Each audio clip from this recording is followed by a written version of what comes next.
Chill YouTube, it's Marco B back with another video, man. Thank you, Jesus, for allowing us to be here another day. Shout out to Don for requesting this video. He said react to the Dallas versus Buffalo 1999 Cup final, and Hockey Psychology actually has a video of it, and this is who this is from. Can't wait to get into it, man. Before we start this video, though, about 75% of my viewers aren't subscribed. So if you aren't subscribed, what are you waiting for? Hit that subscribe button, hit that like button, turn those post notifications on. Let's get into the video. 19th, 1999. We're in Triple OT of Game 6 between the Buffalo Sabres and the Dallas Stars. And no matter how this series ends, it'll be historic solely on the fact that one of these two teams will win their first Stanley Cup. With Dallas pouring on the pressure, one of the games... I like that element of it. Two teams who never won a Stanley Cup. Best goal scorers has somehow found himself all alone in front against the greatest goalie in the world. This should be one of those memorable moments that fans talk about for years. But in reality, we're just seconds away from one of the most controversial moments in NHL history. Okay. Now, in order to understand the magnitude of this moment, let's go back to see how these two teams got here, as both teams had very different paths to the same destination. Ooh, look at that. Yeah, the Dallas Stars going against the Buffalo Sabres in the Cup final was the definition of David versus Goliath. Heading into the 98-99 season, the Dallas Stars were coming off their first trip to the conference finals since they were the North Stars in 1991. Okay. They just had their two most successful regular seasons in the history of the franchise, led by head coach Ken Hitchcock. Now, to help Dallas in their quest for the Cup in this upcoming season was former St. Louis Blues all-world sniper and 3-time 70 goal scorer Brett Hull. Hull turned down bigger contracts from the Rangers and the Kings to come to Dallas, where he thought he'd have the best chance at winning his first cup. Oh, wow. The Stars were the closest thing to Goliath all season. They were a high-flying offensive juggernaut that was littered with future Hall of Famers up and down the lineup. They racked up a whopping 236 goals and allowed an NHL low 168 and ran away with the President's Trophy. That's something they did in the previous year, but ultimately fell short when they met the Red Wings. With a team this stacked, the Stars began the playoffs on a mission. They started by sweeping Edmonton in the first round in a series where they allowed less than 2 goals per game. Damn! Of course, it wasn't without some controversy, as it included a 3-2 win in Game 3, where they benefited from 3 disallowed Oilers goals. One of those goals was called back due to the lovely foot in the crease rule, which I promise we'll get to later in the video. The Stars would advance to the second round and take care of St. Louis in 6 for the opportunity to meet the Colorado Avalanche in the conference finals. Now, the Avalanche just eliminated the 2-time Cup champions in the Detroit Red Wings, and they had a scary Hall of Fame team of their own. With the two teams splitting the first 4 games of the series, a crucial Game 5 in Dallas saw the Avs win 7-5 in the highest scoring game of the series. Wow. That was the most goals Dallas gave up all season, and it was extremely uncharacteristic from the defensive style that the Stars were known for. Facing the thought of their season ending in Game 6 of the conference finals for the second year in a row, Dallas put together one of their best games of the postseason, beating Patrick Waugh for 4 goals and outshooting the Avs by 13. Game 7 was a similar result, as the Stars needed just 25 shots to put another 4 past Waugh and punch their ticket to the Cup finals. Awaiting them was the Buffalo Sabres, and they've had quite the journey to get to this point also. Buffalo didn't have the same star power up and down the roster. However, they played with a style of toughness and tenacity that was enough to make them a difficult team to play against. Even though they were 3rd last in goals for amongst playoff teams, they were 2nd in goals against thanks to strong defensive play and this man, Dominik Hasek. In the late 90s... The GOAT! If I haven't seen our reaction to Dominik Hasek, you gotta check it out. Dude is an absolute beast.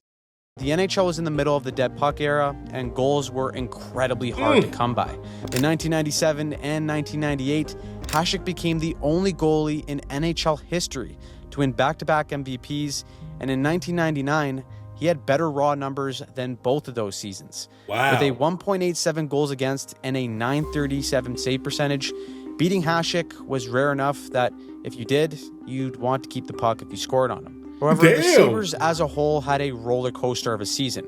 Stumbling out of the gate going 2-3-2, the Sabres caught fire when they went 17-3-3 to sit first in the East by mid-season. Okay. But in the new year, a combination of poor play and significant injuries, especially to Hasek, caused them to stumble into the playoffs as the 7th seed. And even though they would meet the 2nd seed Sens in round 1, Hasek was predictably a star, allowing just 6 goals all series with a ridiculous .963 save percentage.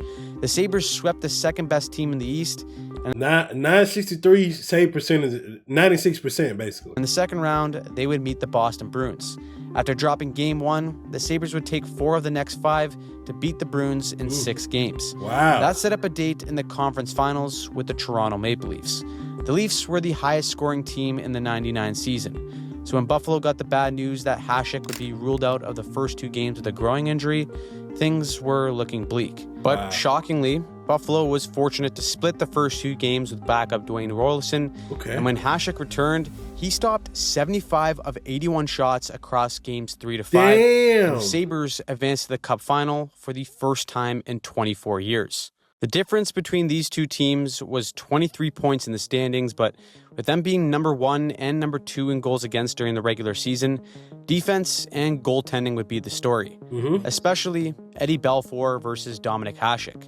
This was Belfour's second time in the Cup final. I love that Eagle. His first go-around was with the Chicago Blackhawks, and he came up short with a rookie Hasek as his backup. Wow, With both of these that's goalies crazy. at the top of their game, Hasek was on another level in Game 1, stopping 35 of 37 shots. And with this Damn. one requiring OT, Jason Woolley would be Buffalo's hero. Wow. Dude. Bro. That's got to be so stressful to block 35 of 37 and the 2, like, wow. With the Sabres having a 1-0 series Oh, no, the Buffalo. I forgot he was on Buffalo. I'm tripping. lead, Game 2 would be another tightly contested game going down to the wire. Tied at 2s with just under 3 minutes left to go, Brett Hull would step up for Dallas. From Letton, bent back, Wow. Now that this series is all tied at 1, both teams flexed their strengths in games 3 and 4. Dallas imposed their suffocating defensive play onto Buffalo, and Belfour only had to face 12 shots in game 3 to pick up the win. In game 4, Dallas replicated that style, keeping Buffalo to 18 shots and 2 goals. But Hasek was otherworldly, stopping 30 of 31 to tie the series up yet again. Belfour and the Stars would respond with a 23-save shutout in Game 5 to bring us to this game, Game 6 in Buffalo. Despite how great Hasek has played throughout this series, Dallas still managed to beat him 11 times through 5 games. Damn. And early in Game 6, an uncharacteristic goal would find its way into the net. Yuri Letton trying to turn. Shannon held him off. Puck score! What? The pass came out in front and trickled in on skates. With a softie led in by Hasek, Buffalo had no choice but to shake it off. Both goalies traded save after save throughout the second period, but Stu Barnes would be the one to finally rip one past Belfour to tie the game up at 1. Tied. Primo trying to move it in. Did. Shot.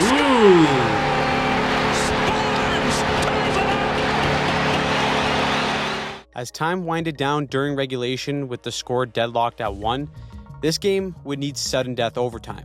A goal for Dallas, and they would win their franchise's first ever Stanley Cup, while a goal for Buffalo would force a Game 7 in the Cup final for the first time in nearly half a decade.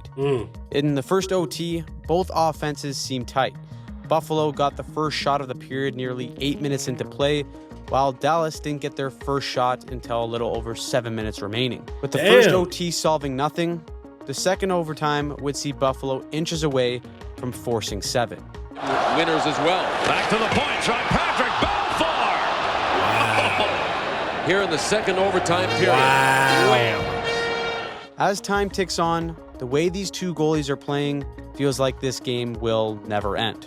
Heading into triple OT, Belfour had stopped 49 shots, while Hasek has stopped 42. Damn. One of these teams has to break through. And 15 minutes into this installment of the marathon, Dallas has their most dangerous weapons on the ice. Mike Modano, Yuri Lettinen, and Brett Hull. All these players have been extremely clutch for the Stars at different points during this run. But the one guy who has a special knack for these moments is Brett Hull. In St. Louis, Hull led the NHL in scoring, putting up absurd numbers from 1989 to 1992. But in recent years, injuries impacted his production, especially this season.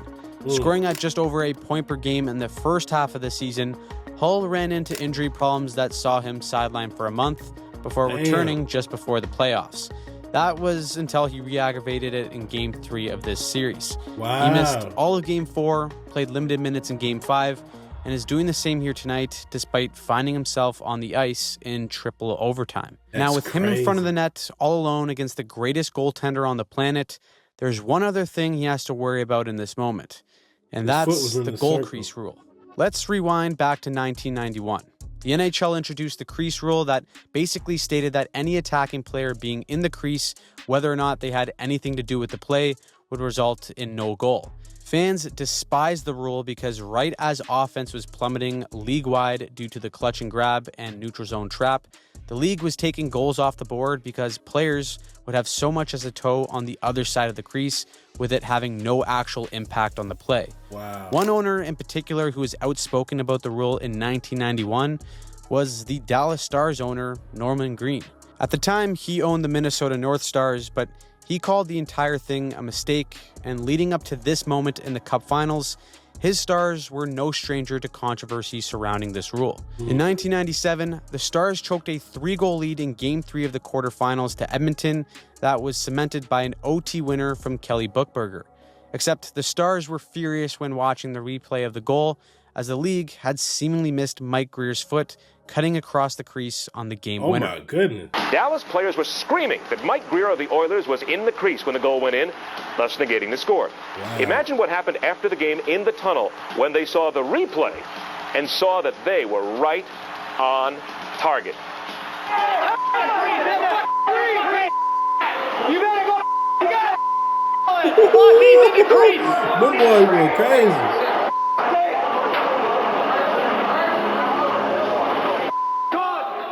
If that incident wasn't enough, fast forward to these very same 99 playoffs, the Stars were on the other side of a Game 3 result that saw 3 goals get called back against the Oilers. That one goal that we showed earlier would have been the game-tying goal, and it was called back because of the very same rule. That brings us to this moment here.